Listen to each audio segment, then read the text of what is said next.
À tous, moi je suis Adrien Lemaignan, je suis en maladie infectieuse à Tours. Et donc voici ma slide de lien d'intérêt. Et on va essayer de parler un peu de manifestations cutanées et de Lyme et parler un peu plus des neuroborrélioses. Alors, peut-être qu'un premier point, c'est de voir un peu une illustration de ce que ça peut être, de ce qu'on peut voir. Alors, j'ai pas fait autant de cas cliniques que les collègues, mais c'est un cas clinique qui date de la semaine dernière. Madame N, 45 ans, transférée des urgences pour une prise en charge d'une paralysie faciale de survenue brutale le 21 septembre 2023, donc en neurologie. Et elle se plaint de céphalée associée et de paresthésie du territoire L5 gauche, douloureuse, qui évolue depuis une semaine à 10 jours. Elle a des constantes qui sont parfaitement normales, elle n'a pas de fièvre, elle n'a pas de syndrome méningé, elle n'a aucun signe cutané. Et la question qu'on peut se poser, c'est quels éléments d'interrogatoire orienteraient vers une maladie de Lyme éventuellement devant ça. Alors, ce que je proposais, c'est éventuellement que vous répondiez sur le chat. Et en fait, je vois que j'ai plus accès au chat. Alors, si vous avez des idées, c'est un peu défloré par les collègues. Bon, je propose qu'on continue. Cette dame, en fait, elle rapporte clairement une piqûre de tique, elle pour le coup, une piqûre de tique qui date de la fin de l'été, qu'elle avait retirée un peu tardivement.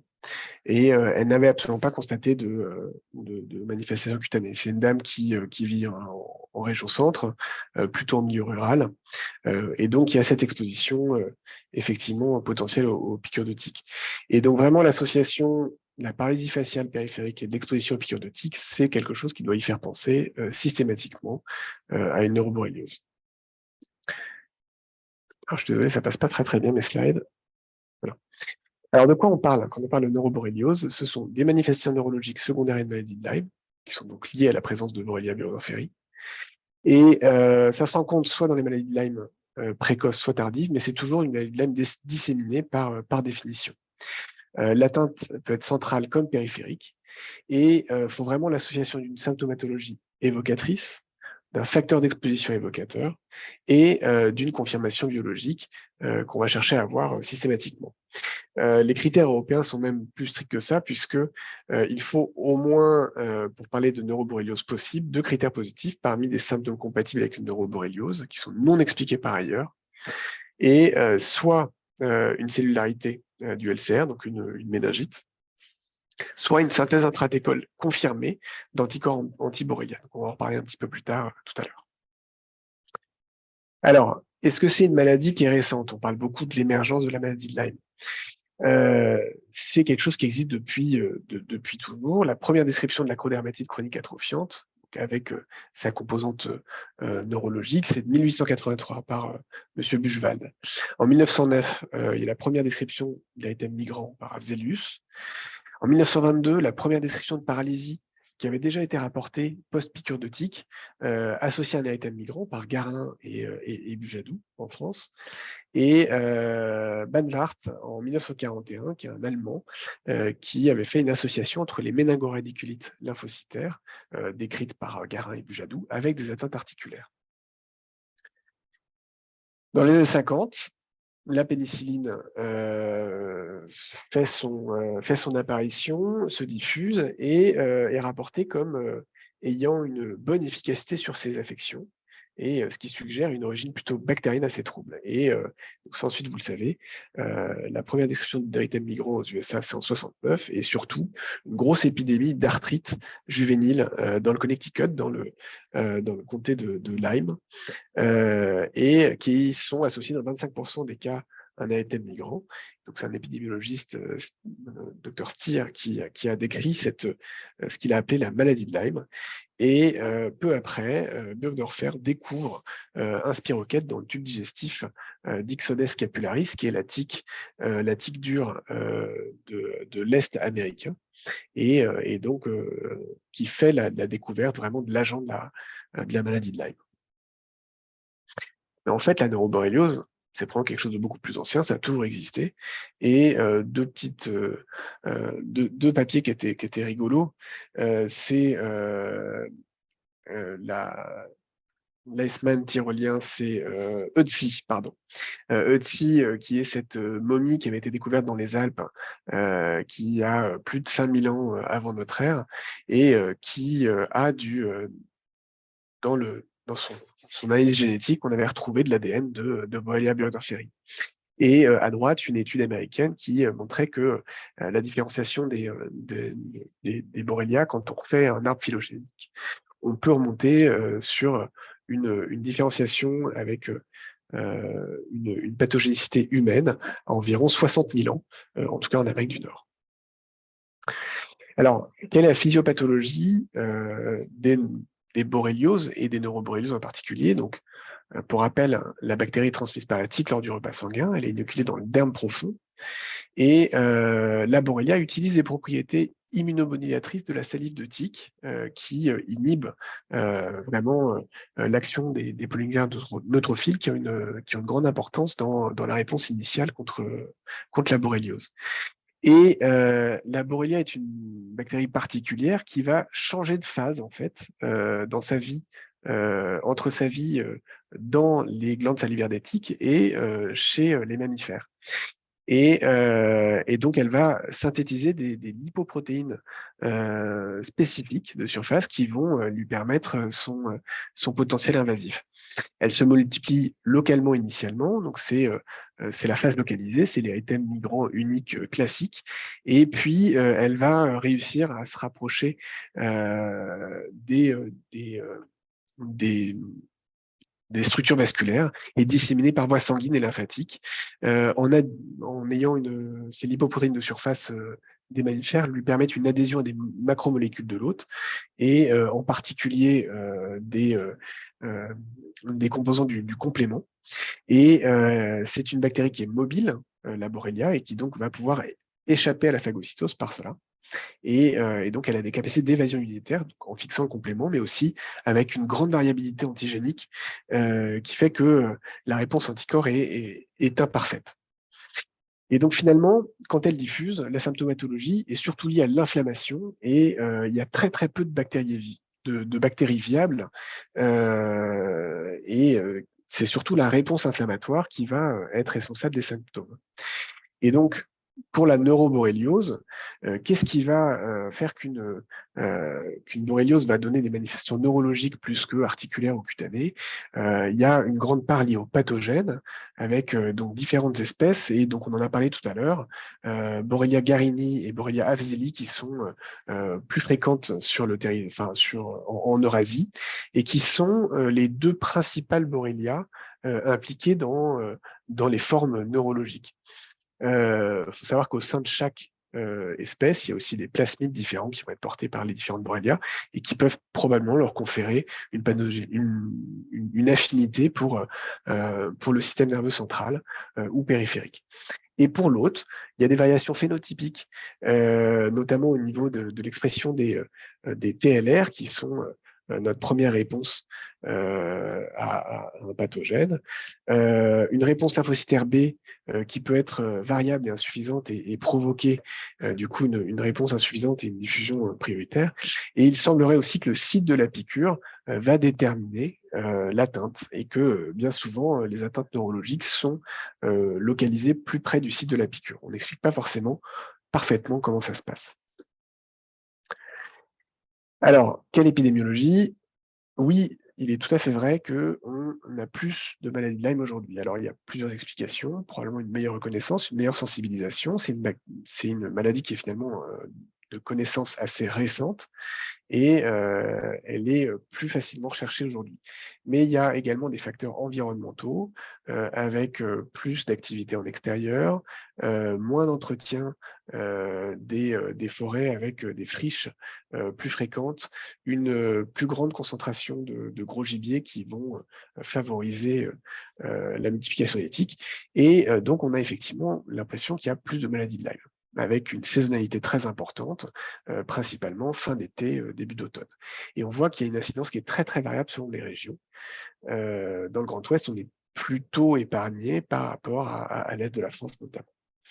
Et donc, parmi toutes ces borrélioses, finalement, c'est dans l'immense majorité des érythèmes migrants qui sont vus plutôt en médecine de ville, en médecine générale, et qui posent pas tellement de problèmes. On a quand même 660 hospitalisations qui ont été recensées en 2021, dont 50% étaient des neuroborrélioses, qui est finalement la manifestation la plus fréquente après les manifestations cutanées. Selon l'étude, c'est 3 à 15% des cas recensés, et ça a l'air d'être plus fréquent chez les enfants que chez les adultes.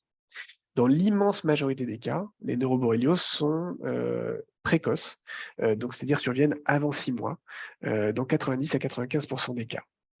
Le pic d'incidence, c'est 4 à 6 semaines après la piqûre, mais ça peut aller jusqu'à 3-4 mois.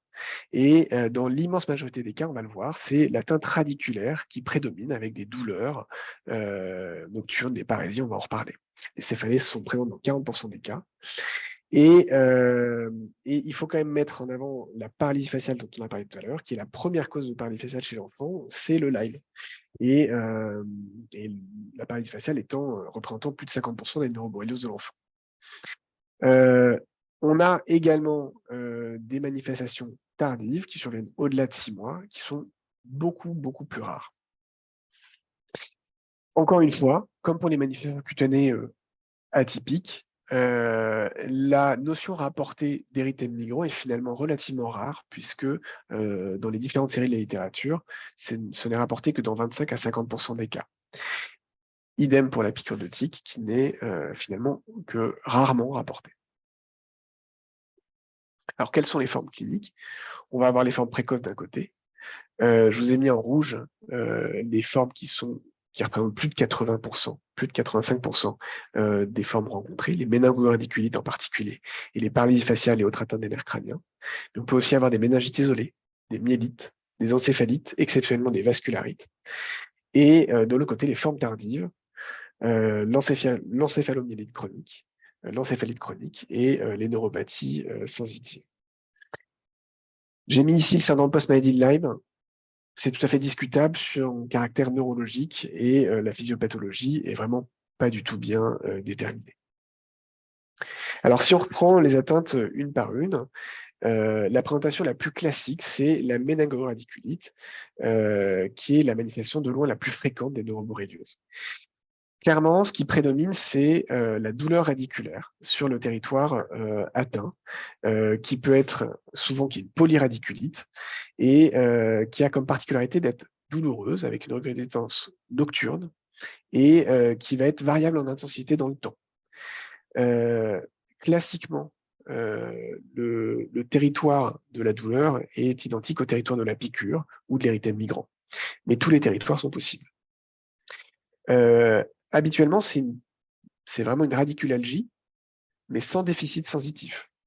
Et peuvent apparaître, après 1 à 4 semaines d'évolution, des parésies, bien plus fréquemment que des déficits sensitifs, qui apparaissent dans presque 60% des cas. La paralysie faciale périphérique associée est fréquente. Les céphalées associées sont fréquentes dans 40% des cas, en général très peu intenses et sans syndrome méningé associé. Et le diagnostic va être fait grâce à la ponction lombaire qui va montrer une méningite lymphocytaire. Et on peut éventuellement faire de l'imagerie qui n'est pas du tout systématique. C'est l'IRM dans ce cas-là qui sera la meilleure sensibilité, qui peut montrer une prise de contraste en fait sur la méninge avec là vraiment une prise de contraste méningée. On peut voir une prise de contraste radiculaire également qui va être très évocatrice. La deuxième atteinte classique, c'est l'atteinte des nerfs crâniens. C'est une atteinte qui est très fréquente, qui concerne bien souvent l'enfant. Et la paralysie faciale périphérique, donc l'atteinte du 7, est de très très loin la plus fréquente. On peut aussi avoir des paralysies des nerfs oculomoteurs, le 6 et le 3 en particulier. La bilatéralisation est classique et possible, elle n'est pas si fréquente que ça. Et exceptionnellement, on peut avoir l'atteinte de plusieurs nerfs crâniens de manière synchrone. Là encore, si on fait la ponction lombaire, la méningite lymphocytaire peut être trouvée, mais elle est absente dans 40% des cas, en cas de paralysie faciale isolée, ce qui fait parfois limiter l'indication de cet examen en cas de paralysie faciale classique, dans un contexte évocateur. Si on fait l'IRM, on peut retrouver une prise de contraste du nerf atteint, qu'on voit bien sur cette image, issue d'une publication. Ce qui veut dire finalement que pour ces 2 manifestations, que ce soit la méningo-radiculite douloureuse, un peu atypique, avec un contexte évocateur ou la paralysie faciale périphérique, vraiment la sérologie de Lyme, doit être systématique et c'est vraiment, des manifestations qui doivent faire évoquer, le diagnostic. Après, beaucoup plus rarement, dans les neuroborrélioses précoces, donc dans les 6 mois après, l'exposition à une piqûre de tique, on peut avoir parfois des méningites isolées, qui sont des méningites lymphocytaires dans ce cas-là, qui sont relativement rares. Elles sont plus volontiers chez l'enfant, mais pas exclusivement, on peut en retrouver chez l'adulte. Et le syndrome méningé est souvent absent, ou en tout cas peu intense, avec une raideur de Nick qui est vraiment très, très discrète. Et une fois n'est pas coutume, dans la maladie de Lyme, il n'est pas classique d'avoir de la fièvre. Ces méningites isolées peuvent être associées à de la fièvre dans 40% des cas. Le diagnostic, c'est la ponction lombaire et on va voir après la synthèse intrathecale. Beaucoup plus rarement, on peut avoir des diagnostics de myélite qui posent des vrais problèmes. C'est rare. C'est parfois plus tardif que la méningite ou la méningo-radiculite et c'est vraiment une atteinte intramédulaire. Et dans 35% des cas, elle est associée à une méningo-radiculite. La clinique est celle d'une myélite avec une paraparésie du coup spastique, des signes pyramidaux, une ataxie proprioceptive et des troubles vésico-sphinctériens. Encore plus rarement, on peut voir des encéphalites, des authentiques encéphalites associées à la maladie de Lyme. Et là, pour le coup, la clinique est extrêmement variée, avec comme qui prédomine une confusion, des troubles phasiques, des troubles neuropsychiatriques, une ataxie cérébelleuse, un syndrome extrapyramidal, une hémiparésie. On peut avoir des troubles cognitifs. Et on a souvent des radiculalgies associées, des atteintes des nerfs crâniens, de la fièvre. C'est vraiment en général dans un tableau plus complet. Là encore, la méningite lymphocytaire est en général présente. Et si l'IRM est normal dans 70% des cas, on peut parfois avoir des lésions qui sont hyper intenses en T2 et avec une atteinte prédominante de la base du crâne, du tronc cérébral ou temporal profond.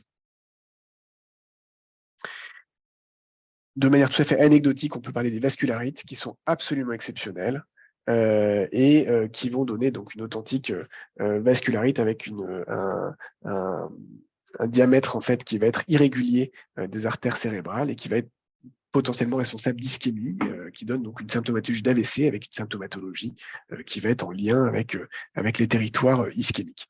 Le diagnostic se fait à l'imagerie par l'IRM, par l'angiographie éventuellement, et il y a une atteinte privilégiée de la circulation vénale postérieure.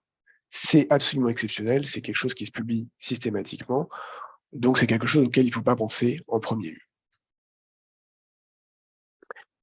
Et on arrive dans les manifestations encore plus rares, donc rares parmi les rares, les manifestations tardives, avec en premier lieu la neuropathie, donc qui est habituellement, pour le coup, on a vu, hein, la méningo-radiculite, on peut avoir une atteinte qui est principalement motrice, en plus des douleurs sensitives, mais il n'y a pas de déficit sensitif. Là, pour le coup, la polyneuropathie liée au Lyme, c'est plutôt une polyneuropathie sensitive distale, axonale. Il peut y avoir parfois une mononeuropathie multiple, un peu à l'image de ce qu'on peut voir dans le diabète. Et c'est très souvent associé à une acrodermatite atrophiante chronique, comme le cas que nous a montré Vincent tout à l'heure. Là, le diagnostic est difficile, puisque en paraclinique, c'est surtout l'électromyogramme qui va montrer une polyneuropathie axonale le plus souvent, ou une mononeuropathie localisée. Mais la ponction lombaire va être d'un piètre secours, puisque la réaction cellulaire lymphocytaire est rare et il n'y a même pas souvent de synthèse intrathecale. Les diagnostics différentiels fréquents évoqués bien avant le Lyme sont l'alcool et le diabète, qui sont de très très loin les étiologies les plus fréquentes de ces polyneuropathies. Et encore plus rarement, on peut avoir l'encéphalomyélite chronique. Alors là, c'est le diagnostic qui fait vraiment peur pour le coup. C'est un diagnostic de phase tardive et c'est l'association d'une myélite, d'une atteinte médulaire et d'une encéphalite qui évolue de manière tout à fait chronique, avec une clinique qui va donc à la fois associer les signes de myélite, paraparésie, ataxie proprioceptive, troubles vésico-sphinctériens, et les signes encéphalitiques avec des troubles cognitifs, un syndrome pyramidal, un syndrome cérébelleux, des troubles neuropsychiatriques, etc.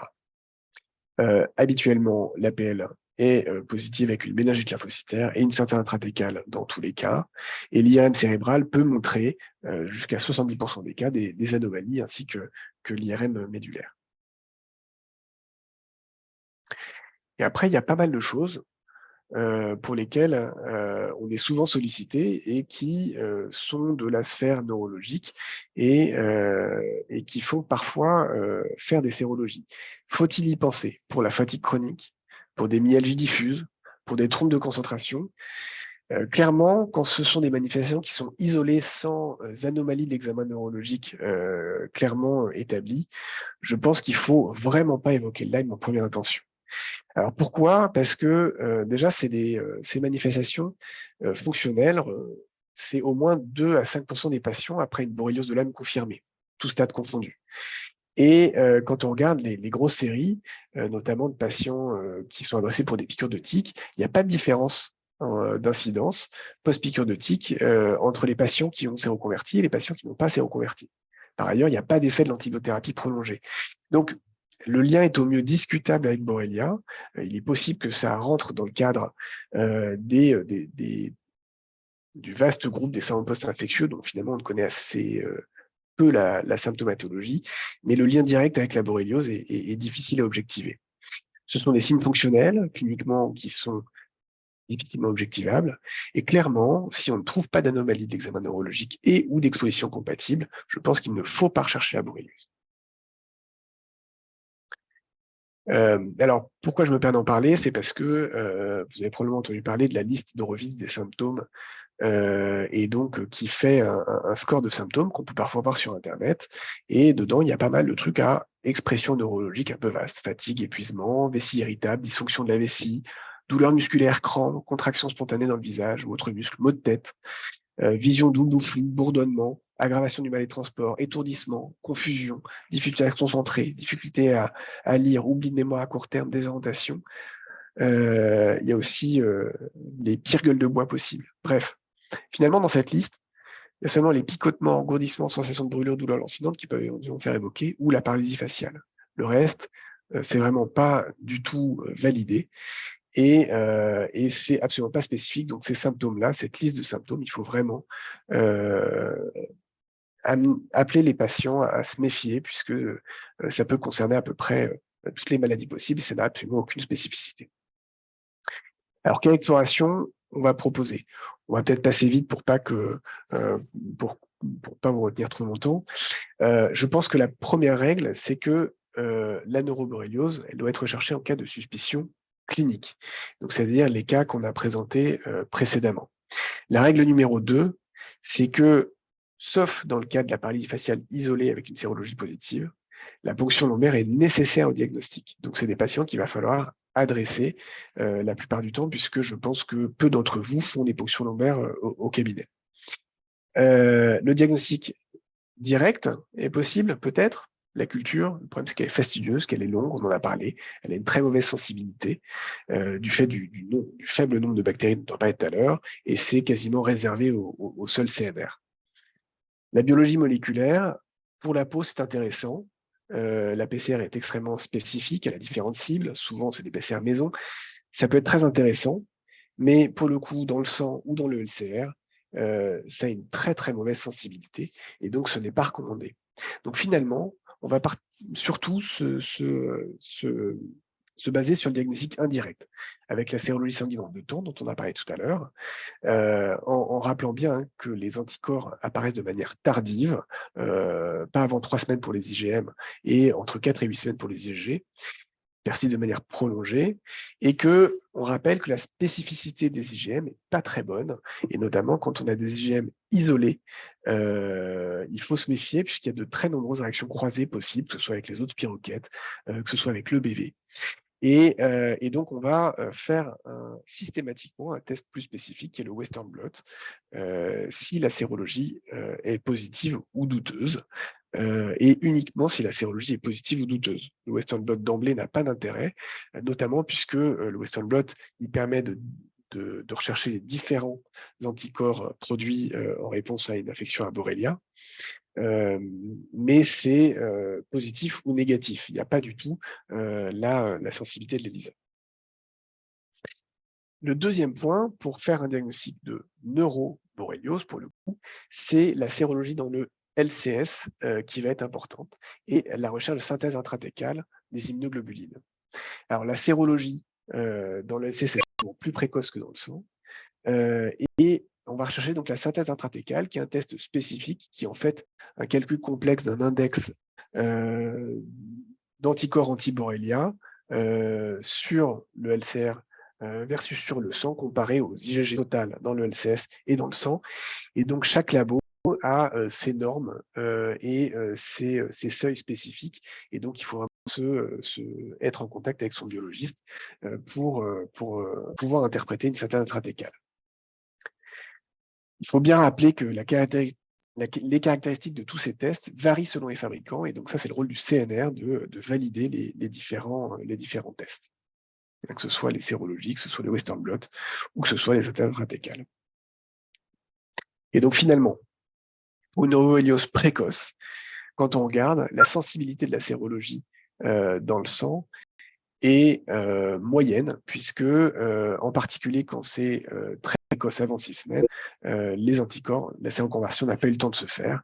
Et donc c'est principalement la synthèse intrathecale qui va nous aider, la anticorps, et donc la cytologie du LCS. Si vous avez une manifestation compatible avec une plébiose du liquide céphalorachidien, céphalospinal, ça va être en faveur.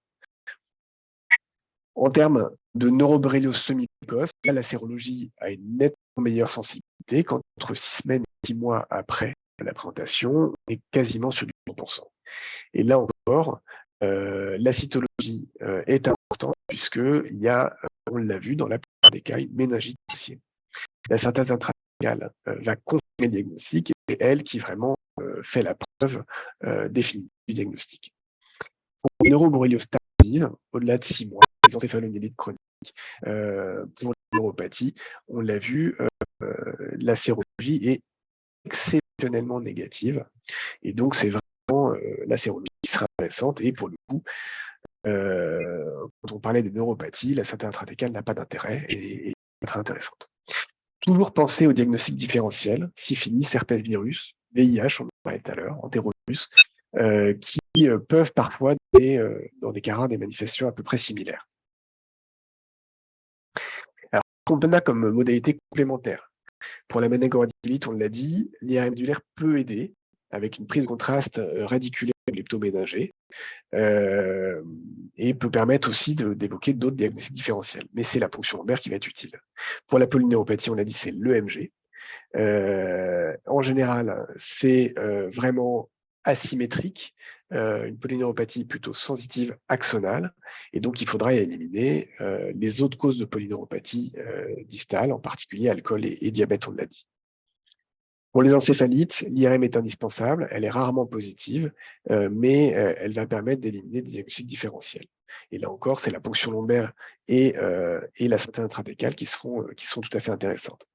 Dans les diagnostics différentiels d'encéphalite aiguë post-piqûre de tique ou dans un contexte évocateur, pensez à l'encéphalite à tique, le TBE, qui est un virus pour le coup et sur lequel le traitement n'aura aucun impact et qui est une maladie à déclaration obligatoire.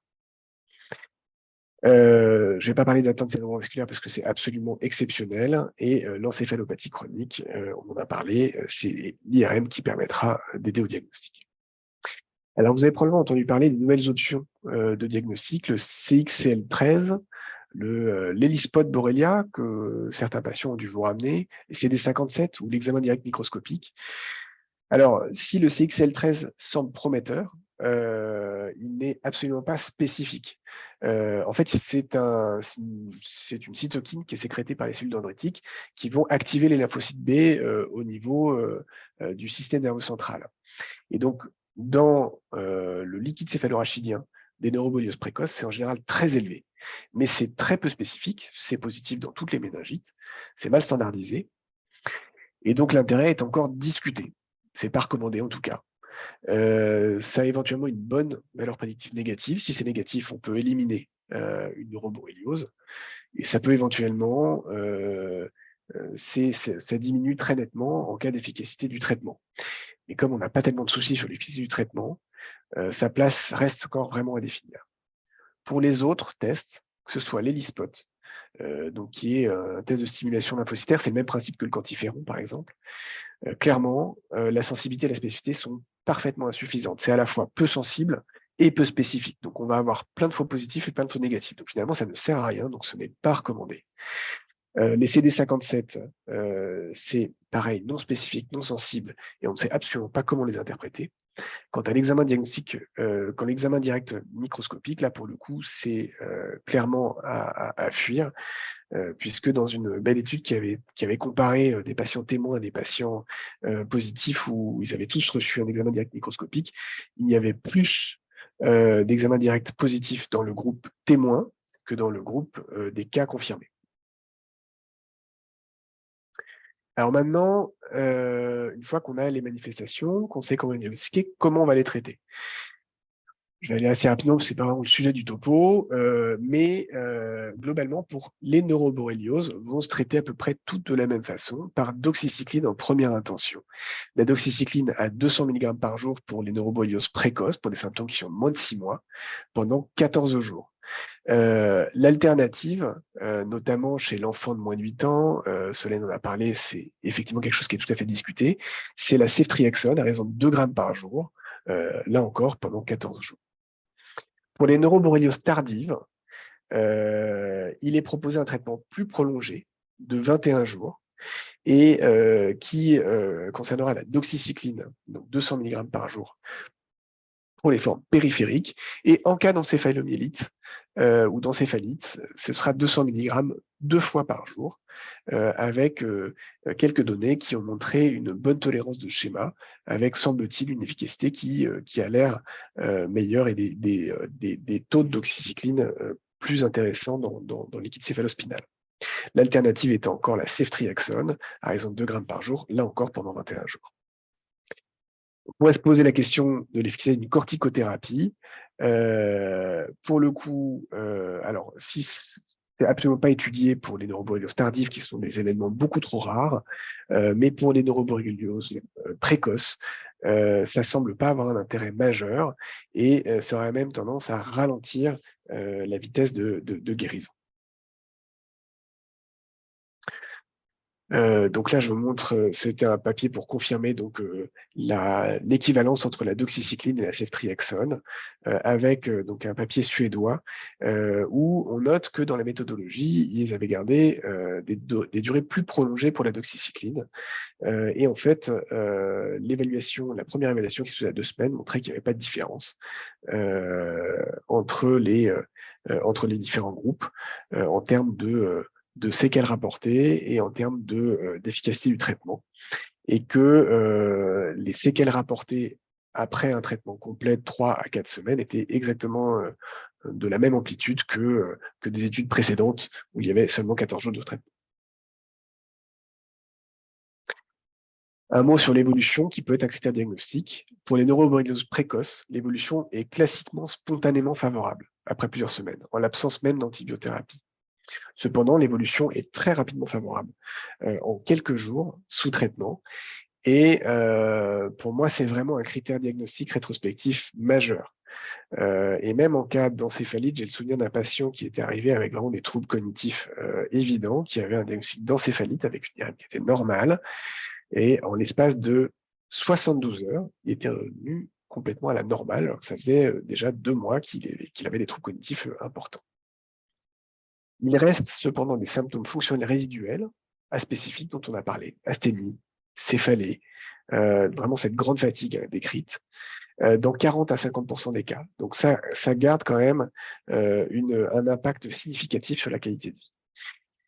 Ce qui est embêtant, ou en tout cas, ce qui n'est pas discutable, c'est que, qu'on prolonge ou non le traitement, ces symptômes fonctionnels restent exactement, à la même prévalence et donc, il n'y a pas d'amélioration à attendre, à prolonger le traitement, à refaire un deuxième traitement. Et quand on regarde, quand on essaie d'évaluer objectivement, notamment les tests neuropsychologiques, ils sont inchangés, entre une population traitée, et une population contrôle, séronégative qui a les mêmes symptomatologies. En revanche, quand il s'agit des encéphalites et des neuroborrélioses tardives, là, pour le coup, les séquelles sont beaucoup plus fréquentes, allant de 30 à 60% des cas. Et en tout cas, pour ce qui est des neuropathies tardives et les encéphalomyélites, une récupération incomplète qui est tout à fait classique. Et donc, c'est vrai qu'il faut tout faire pour éviter d'arriver à ces diagnostics, à ces stades tardifs. Donc, en pratique, pour conclure, quand y penser? Premièrement, selon le contexte, toute manifestation neurologique un peu atypique qui survient après une atteinte cutanée compatible avec un DHT migrant non traité ou une piqûre de tique avérée doit faire au moins évoquer le diagnostic et faire la sérologie et la ponction lombaire. Et après, c'est selon les manifestations neurologiques. Il faut évoquer le Lyme systématiquement dans les formes très évocatrices, donc la méningo-radiculite ou l'atteinte des nerfs crâniens. On l'évoquera pour les formes plus rares en cas de facteur d'exposition et si on n'a pas de diagnostic différentiel avéré. Pour ce qui est de la méningite, de la myélite, l'encéphalite. Et donc, ce sera vraiment en deuxième ligne. En revanche, pour les plaintes fonctionnelles non spécifiques, isolées, je pense qu'il ne faut pas penser au Lyme en première intention. Et en cas de doute, ne pas hésiter à requérir un avis spécialisé. Voilà, en gros, ce qu'on peut dire. Comment on procède? Sérologie ELISA en première intention, avec confirmation Western blot si positif. Attention, elle est parfois prise en défaut si la piqûre est récente. Donc, on peut proposer éventuellement un contrôle à 2 semaines si la présentation est atypique. Et il faut garder à l'esprit que la sensibilité des IgG, au-delà de 6 mois, est excellente. Et même au-delà de 6 semaines, on est à plus de 90% des cas. Toujours se méfier des IgM isolés, et donc ne pas hésiter à recontrôler la sérologie. Si ça reste isolé sur un deuxième prélèvement, on peut penser à autre chose qu'au Lyme. Et ces patients chez qui on suspecte une neuroborréliose, il faut les adresser pour la réalisation d'une ponction lombaire dans l'immense majorité des cas. Rechercher une pléocytose, pour faire la sérologie dans la LCS et faire la recherche de synthèse intrathécale. Et à l'exception peut-être des paralysies faciales isolées, avec la sérologie sanguine positive qui va permettre un traitement d'emblée. Voilà, et je suis à votre disposition pour vos questions. Alors, merci Adrien pour cette présentation qui était très complète et très intéressante. On a 2 questions sur les paralysies faciales périphériques. C'est vrai que c'est une situation qui est assez fréquente en médecine générale et dans le bilan, on pense facilement donc zona et puis Lyme. On peut faire une sérologie qui peut être négative si c'est une manifestation qui est précoce et la plupart du temps, on met pas forcément de doxycycline.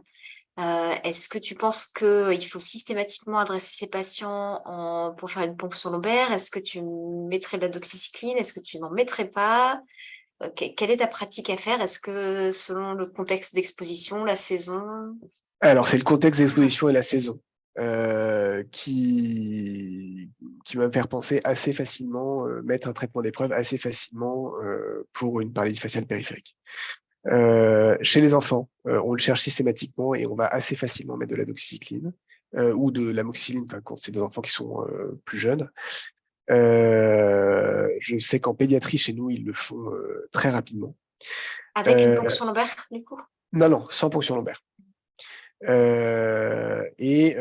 Chez l'adulte, nous, on fait une sérologie qu'on a en général rapidement et on va très vite à la doxycycline s'il y a un facteur d'exposition majeur. Mais effectivement, en cas de paralysie faciale isolée, on ne demande pas la ponction lombaire. Vraiment. Hein, donc, on fait la sérologie. En général, on a le résultat dans les 48 heures. Et en cas de négativité de la sérologie, je ne mettrai pas forcément de traitement. Encore une fois, il faut se rappeler que l'évolution naturelle est une évolution qui va dans le bon sens, hein, des atteintes des neuroborrélioses précoces, même sans traitement. Et donc, il n'y a pas d'urgence extrême à mettre un traitement par doxycycline. C'est pas le même pronostic que par exemple une paralysie faciale AVZV qui peut laisser une paralysie faciale définitive. En général, la récupération est plutôt bonne. Et donc, si jamais la sérologie est négative, on peut reproposer une deuxième sérologie à 2 semaines et traiter dans ce cas-là. Après, je ne sais pas si Solène et Vincent, vous avez des études différentes, ou même Sophie, si toi, comment vous faites, mais vous savez que pour les paralysies faciales, c'est vraiment c'est le diagnostic le plus fréquent, hein, de neuroborréliose pour nous. C'est vrai que nous, on n'est pas beaucoup appelés pour les paralysies faciales. Mmh. Et donc, je pense on est appelé que quand il y a un vrai contexte et une suspicion clinique suffisamment forte. Donc, effectivement, on ne fait pas de ponction lombaire en règle générale. Et moi, j'ai tendance, on a les sérologies, nous, il faut quelques jours quand même. Et quand il y a un vrai contexte, moi, je mets de la doxy, je mets assez facilement de la doxy d'emblée. Mais comme des fois des radiculites d'été, là, on en a encore une il y a 3 semaines. Un patient, il arrive aux urgences, il a un tableau de radiculite insomniante, etc., dans un contexte de pas de piqûre de tique, mais c'est la bonne saison, il n'avait jamais eu d'antécédent lombaire, etc. Pour le coup, il était aux urgences, il a eu sa ponction lombaire et j'ai commencé la doxy avant d'avoir les résultats. Donc, c'est vrai que ça vraiment, pour moi, ça dépend du contexte et de la saison. Je mets assez facilement la doxy, mais encore une fois, on n'est pas appelé beaucoup. Donc, Et alors, c'est vrai que moi, j'ai tendance à relativiser un petit peu sur la doxycycline. Je trouve que c'est pas très, très cher payé. Un traitement d'épreuve, c'est un traitement qui est quand même très bien toléré. Et je rappelle qu'il y a quand même à peu près la moitié de la population des adolescents qui reçoit pendant 6 mois de la doxycycline pour l'acné, sans que ça n'émeuve personne. Je pense que 2 semaines de doxycycline en traitement d'épreuve, c'est pas dramatique. Mais bon, ça, c'est un avis personnel. Nous, on a cette attitude en pédiatrie aussi, on met facilement de la doxy sur les paralysies faciales en contexte évocateur. Je relate une question encore dans le chat, mais c'était la même personne qui avait posé la question aussi. Donc, qui demande si paralysie faciale périphérique ne pas traiter ne modifie pas le risque ultérieur de maladies plus sévères, guérison spontanée pour l'interrogation. Alors oui, alors moi personnellement, je n'ai jamais laissé sans traitement des neuroborrélioses, voilà. Mais donc la littérature est très très claire sur le sujet, c'est que l'évolution spontanée de la maladie est favorable, donc pour les neuroborrélioses précoces. Voilà, donc je pense pas que de retarder le traitement de 2 semaines change grand-chose. Et effectivement, nous, on a eu quelques paralysies faciales pour le coup qui étaient passées, qui avaient été traitées comme des paralysies faciales à frigorée et qui sont avérées secondairement être des maladies de Lyme. Et la doxycycline marche extrêmement rapidement. Et vraiment, pour moi, c'est une confirmation diagnostique irréfutable. Si la doxycycline permet d'améliorer les symptômes rapidement, c'est ça. Voilà. Et donc, je pense pas que 2 semaines de retard de traitement amènent à des pathologies graves avec séquelles. C'est ça, ou Mais une syphilis. oui, tout à fait. Ouais, Le contexte. dans un contexte évocateur, tu contrôlerais la sérologie 15 jours plus tard pour voir si elle se positive, en fait, du coup. C'est ça. Ok. Très bien. Il n'y a pas d'autres questions. Moi, j'avais juste une question, si tu voulais rappeler un petit peu les signes vraiment typiques, parce que la méningoradicule, c'est aussi une pathologie assez fréquente qu'on voit en médecine générale. Qu'est-ce qui doit vraiment alerter et faire vraiment penser à une maladie de Lyme, une méningoradicule de Lyme, pardon. C'est une radiculite sur plusieurs territoires qui sont pas forcément extrêmement bien, qui ont pas de logique, si tu veux. Souvent, il y a plusieurs territoires atteints qui ne correspondent pas à un seul dermatome notamment. C'est une radiculite qui est douloureuse, qui est insomniante et qui est variable dans le temps. Et c'est vraiment le caractère particulièrement douloureux par rapport à l'absence de symptômes moteurs ou autres. Si tu as en plus, après quelques jours, semaines d'évolution, l'apparition d'un déficit, d'une parésie dans les ou le territoire atteint, ça va être effectivement tout à fait évocateur. Et donc, assez souvent, ça s'associe à des céphalées. Moi, j'ai l'impression que c'est plus que 40% dans mon expérience, des céphalées qui sont rapportées en plus cette radiculite. Mais c'est vraiment le caractère douloureux et insomniant. Merci. Je ne sais pas si vous avez d'autres questions, n'hésitez pas à poser dans le chat, du coup. Si Vincent et Solène, si vous avez des questions. Moi, j'avais posé. Ouais, sur la paralysie faciale, du coup. Non, moi, il y avait ici peut-être sur l'encéphalomyélite. Alors, moi, j'en ai jamais vu des encéphalomyélites avec atteinte IRM cérébrale et médulaire. Du coup, tu as fait un peu un petit tour de littérature. Il y a beaucoup de cas décrits parce que finalement, c'est... Ah non, c'est On des... retrouve ce terme-là, mais des cas concrets, j'ai pas... Alors, moi, pour ma part, j'ai vu une seule fois une myélite, mais qui était en neurologie, et j'ai jamais vu d'encéphalomyélite. J'ai vu une encéphalite tardive, hein, c'est ce que je racontais tout à l'heure, qui était vraiment très, très impressionnante. Hein. En termes de symptomatologie, pour moi, c'est vraiment un truc qui m'a vraiment marqué, où le patient, depuis 2 mois, avait une espèce de démence d'évolution rapide, quoi. Mhm. Et en 72 heures, il était comme avant. C'était vraiment extrêmement surprenant. Donc c'est quelque chose qui peut arriver, mais c'est absolument exceptionnel. Et alors l'encéphalomyélite, donc j'ai fait un peu la littérature, il y a vraiment pas grand-chose, et les revues de cas reviennent toujours sur les mêmes. Enfin, quand on reprend toutes les guidelines internationales, on retombe toujours sur les mêmes séries de cas qui sont pas très nombreuses, quoi. C'est un peu comme dans les vascularites avec AVC lié à Lyme. Moi, j'avais refait un peu le tour. Il y a quelques cas décrits où on a l'impression que c'est pertinent et qu'on peut retenir ce cas-là. Et sinon, c'est toujours un peu la difficulté de retenir un diagnostic d'AVC chez une personne qui a une sérologie de Lyme positive, vu qu'on sait qu'il y a une certaine proportion de la population qui va avoir une sérologie positive. Sachant que l'AVC est quand même une pathologie fréquente également, je trouve que c'est pas toujours évident. Non, c'est pour ça que pour les manifestations rares à très rares, il faut pas penser au Lyme. Hein. C'est vraiment le message, c'est ça. Hein, c'est que le Lyme, on y pense devant la méningoréticulite et devant les atteintes des nerfs crâniens, éventuellement devant la méningite en deuxième rideau. Les autres atteintes, c'est vraiment tout à fait exceptionnel, et c'est en deuxième, troisième rideau, quand on a éliminé toutes les autres causes. Oui, ben on peut effectivement évoquer le Lyme, mais clairement sur un AVC, n'allez pas faire une sérologie de Lyme. Hein. Merci. Merci beaucoup. Très bien, du coup, donc je pense que il est 21h30, donc on va pouvoir clore cette soirée. Merci à tous les orateurs.